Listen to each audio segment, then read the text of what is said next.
Hi everyone, welcome back to my channel Achieving Alpha and welcome back to another video.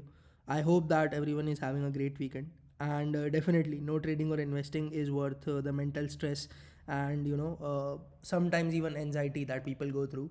So I think mental health should be the priority. Trading, investing, paisa kamana and all that will just happen. But yeah, I think everyone should spend some time enjoying what they do and focus on hobbies in this weekend time, because I'm sure just like me a lot of you might be having something other than trading as well, because one might have a job, one might have another business, and और काम रहते हैं लोगों के पास. So definitely do look forward to doing something creative and something that you enjoy. Anyways, let's get back to the topic. So this video is primarily focused on analyzing the data and what has happened in the markets, let's say in the last one day, and definitely it will also give you some guidance as to what could happen next. And just जो लोग नए जुड़े हैं, so you can view it as a unbiased view. जो लोग पुराने हैं, for a moment you can forget कि मेरा bias किस side है. I think what will help in this particular video is to analyze the market from a neutral perspective, purely looking at facts, charts and data, and then you can decide for yourself, right? So for a moment, those who are old people, they can just forget कि मेरा कुछ एक बायस है and मेरी क्या positions है. Although most of you might know जो रोज़ वीडियो देखते हैं या फिर जो रेगुलर फॉलोअर्स हैं. But anyways, let's try to take the view of charts and data and nothing else. So yes, the title is right. The ugliness in data continues. We'll go back to the data and see what happens. But Nifty में you can see again a very small candle, nothing much happening. So last video में I discussed कि काफ़ी extreme level पे negativity है, specifically index futures में and stock futures दोनों में. And certainly that was not good, right?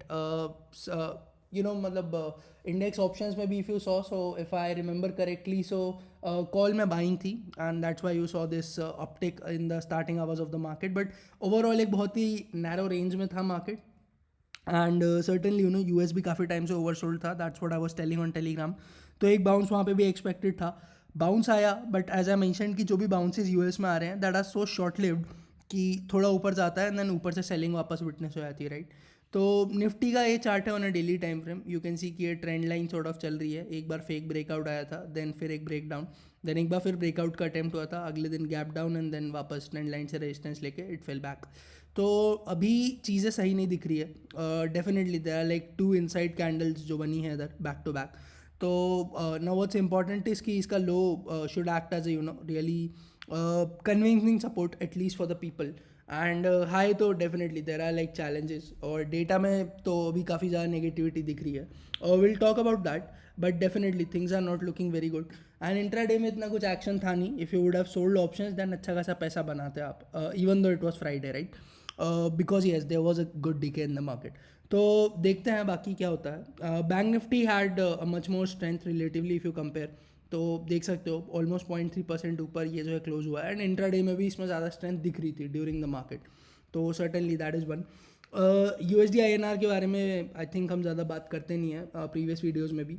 But R B I is doing everything that it can to basically make sure that the dollar sustains below 80. And how can they do that? Well, एक आधी Telegram post में if I remember correctly I had talked about forex reserves. So again that's a different story, but point being that they are doing everything that they can to make sure that dollar sustains below 80. But again they have their own limitations too, and देखना ये है कि कब तक वो लोग ये चीज़ कर पाते हैं. ग्लोबल मार्केट्स देखोगे तो again the scenario is not good. I think ये 6 या 7 डे है कॉन्जिक्यूटिवली जहाँ पर रेड में क्लोजिंग हुई है, which is not at all good. तो at a point I remember Nasdaq was somewhere close to 1.2% up during the day, and then ये क्लोजिंग टाइम पे ऑलमोस्ट लो के पास में क्लोजिंग हुई है, लो से थोड़ा ऊपर क्लोजिंग हुई है. बट यू कैन सी कि कितना ज़्यादा वेरियंस है नैस्डैक में. Not even in Nasdaq, you can look at S&P and डाउ to. So yes, this variance does demonstrate the volatility that is there in the markets. And what's not good for us is this dollar index. तो ये almost 110 के पास जा रहा है. This is almost at a multi year high.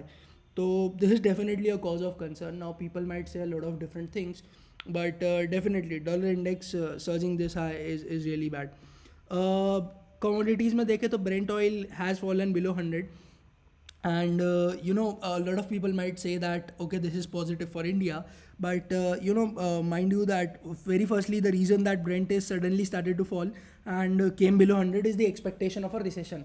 So why does that happen? Basically, recession means a slowdown in the demand, and a slowdown in the overall economic demand is basically a slowdown in the oil as well.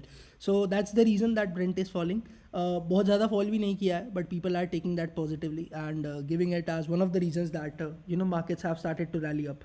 But anyways, let's see what the other markets have sort of done. So SGX Nifty closed somewhere close to 17,500, almost 100 points down from the closing of Nifty futures that ended on Friday. But definitely things are not looking positive on a global markets as well.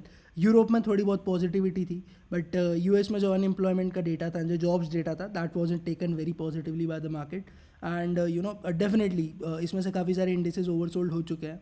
RSI basis पे देखो या और किसी basis पे भी देखो. So again कुछ bounce expected था, but my concern is that the bounce is not really sustaining at all. So that's the problem I think. एक बार वापस से FII-DI डेटा देखेंगे. आई थिंक ये कैश में काफ़ी टाइम से we are missing out on this number for some reason. So yes, a lot of people might argue कि अगस्त के एंड में there was a spectacular buying of more than 4,000 crores. But two things that I want to talk about here. Firstly, this is just on a single day, so you shouldn't really reach conclusions from this. देख सकते हो अगले 2 दिन में अच्छी खासी selling हुई है.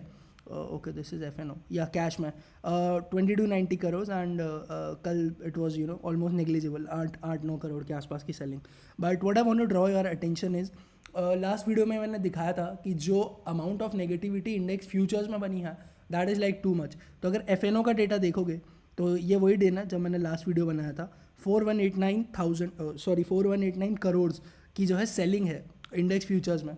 नाउ थोड़ा बहुत जिससे भी डेरिवेटिव समझ में आता है, दे know that derivatives in itself is a leverage position, right. तो अगर आप इंडेक्स में 4,000 करोड़ बेच रहे हो, इंडेक्स फ्यूचर्स में बेसिकली 4,000 करोड़ बेच रहे हो, एंड अगर आप कैश में 4,000 करोड़ बेच रहे हो, ज़मीन आसमान का फ़र्क है.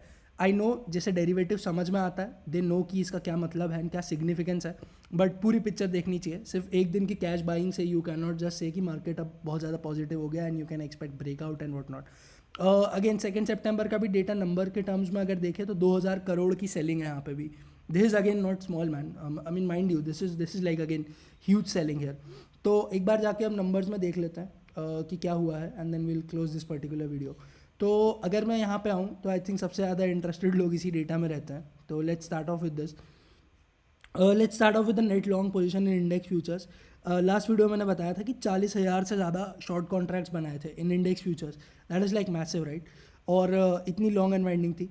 अगेन फ्राइडे को भी लॉन्ग अनवाइंडिंग अच्छी खासी हुई है. This is again a considerable number. तो फिर से देख सकते हो 8% से ऑलमोस्ट नेट लॉन्ग पोजीशन जो है रिड्यूस किया इंडेक्स फ्यूचर्स में, and currently we are standing somewhere close to 19%. So certainly यार जो लोग जानते हैं इस डेटा को, they know that this is extreme negativity. And ये फैक्टर इन नहीं हुई है अभी, माइंड यू, ये फैक्टर इन होनी बची है. And this is like extremely negative. Historical data देख सकता है कोई जिसे इंटरेस्ट है, बट यू कैन सी कि इतना बड़ा नंबर एक दिन में historically I don't remember seeing this in the last 1 year. But yeah do check, but again this is like absolutely high. एक बार स्टॉक फ्यूचर्स को देखेंगे तो स्टॉक फ्यूचर्स में भी अगेन अच्छी खासी नेगेटिविटी यहाँ पर डेवलप हुई है. जस्ट 10 दिन में यू कैन सी कि ऑलमोस्ट 59% से 54% पे we have come. And again 23,000 lots of stock futures short is again extremely negative है. बाकी चीज़ें देखेंगे तो इंडेक्स ऑप्शंस में इफ़ यू कैन सी तो कॉल लॉन्ग्स थे अच्छे खासे एंड कॉल शॉर्ट्स भी थे, but net on net basis पे इधर कॉल लॉन्ग ज़्यादा दिख रहे हैं. कितना है नेट नंबर वो भी देखेंगे नीचे. बट बेसिकली यहाँ देख सकते हो कि पुट लॉन्ग्स भी ज़्यादा हैं. And so basically call buying and put buying दोनों हुई है on an overall basis. Call buying का लॉजिक वही है जो मैंने बताया कि यूएस इंडेसेस काफ़ी ज़्यादा ओवरसोल्ड थे. तो इन केस एक बाउंस आता इतनी एक्सट्रीमली नेगेटिव फ्यूचर्स पोजीशन के सामने, you need some sort of hedging, right. तो that hedging would have done via call. तो अगर गैप अप हो भी जाता, जो अभी देख के नहीं लग रहा है कि होगा एक गैप अप, बट अगर हो जाता so that call buying would have save them. और net put is to net call का रेशियो देख सकते हो ऑलमोस्ट कल जितना ही है. इट्स 1.83 के आसपास है. So again this is not very positive either, क्योंकि नंबर ऑफ पुट्स जो है that is almost 1.83 times the number of calls bought in the index options. तो that's what you can see. And again net basis पे you can see कि कुछ 12,600 lots of calls जो है bye किए थे FII ने, एंड 20,000 लॉट्स ऑफ जो है पुट्स बाय किए थे. तो अगेन ये भी मुझे सही नहीं लग रहा. एंड वंस अगेन मैं दिखा सकता हूँ ऑप्शन चेन, बट अगेन वो ये वीडियो लंबा हो जाएगा. लास्ट 2-3 वीडियो जिसने देखे हैं द नो कि अगर अक्टूबर एंड ऑनवर्ड्स एक्सपायरी देखोगे तो वहाँ पे पुट साइड में ओपन इंटरेस्ट बढ़ रहा है, स्पेसिफिकली 17,000, 16,500, 16,000, इन सारी स्ट्राइक्स पे यू शुड चेक. तो you are I think very much smart enough to understand कि वो जो OI है that is buying, that is not selling. क्योंकि कोई भी फार मंथ के ऑप्शन सेल नहीं करता. लाइक पीपल डू आस्क कि अगर कोई पुट बाय कर रहा है तो सेल कौन कर रहा है. सेल बेसिकली रिटेल कर रहा है. एनी स्मार्ट पर्सन करते नहीं करते की बात नहीं है. If you go and have a look at the historical trends, they specifically do not buy they specifically do not sell the longer term options, right? And it makes sense, right? आप करोगे क्या? Just ask yourself. तो this is what we have. एक बार प्रोडेस्क का भी number देख लेते हैं. आई मेंशन न्यूमरस टाइम्स कि ये लोग मोस्टली ऑप्शंस में प्ले आउट करते हैं. तो यहाँ पे यू कैन सी कि almost 48,000 lots of calls short किए प्रोडेस्क ने, एंड पुट बाइंग है माइन्यूट सी. So again overall data is looking negative, and certainly index futures की जो पोजिशन है इसको फैक्टर होने में एटलीस्ट थोड़ा मंथ दिया करो, right? Because these are monthly positions. तो एटलीस्ट थोड़ा वेट यहाँ पे कर सकते हो अगर शॉर्ट साइड में हो तो. And certainly this is like very negative. अब ये कहाँ पे जाके फैक्टर इन होगी, किस लेवल पे सपोर्ट मिलेगा, that is to be honest very hard to say right now. But अगर ये नंबर लो रहा तो September doesn't look very positive and good to me. तो again the intent was to just share charts and data in this particular video and talk about things at an overall level. But anyways, if you have gained something out of it, I think again I'm creating these videos on a daily basis now, so putting in some effort from my side. So definitely appreciate if you could like this particular video, and definitely do let me know your thoughts in the comments. And if you're coming here for the first time, subscribe to this channel for more such content. So thank you so much for sticking around till the end. Have a good day, take care, and bye bye.